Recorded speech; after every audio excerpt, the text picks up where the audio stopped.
Hello friends, welcome to my channel and thanks for watching this video. So we are going to discuss about GoPro INC and the ticker symbol is Gpro.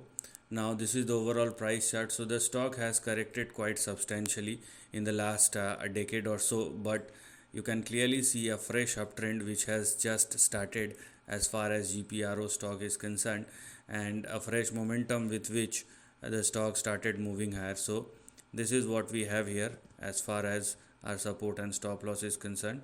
So here we are, these two lines representing our support and stop loss. So we're gonna have our support at 1.17 and we have our stop loss at $1.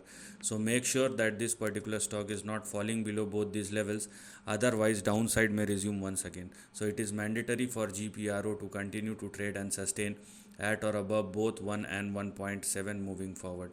Now because this stock is trading at or above both 1 and 1.17, that's why these two levels which are currently active right now will push the stock in between 2.2 and 2.4. So these are the next two levels which are currently active. If in case the stocks are pass and sustain above 2.42, then we have 3.8, and after 3.8 you will see bigger momentum or big range expansion, because after 3.8 the stock will move further and may retest its previous highs, and the next couple of targets which will become active after 3.8 starts with your very immediate target which is at 7. After 7 we have 9.55, and the stock can even stretch up to or in between 12 and 13 moving forward. So yes, we have a long way to go, but you have to take one step at a time. Right now only this part is active.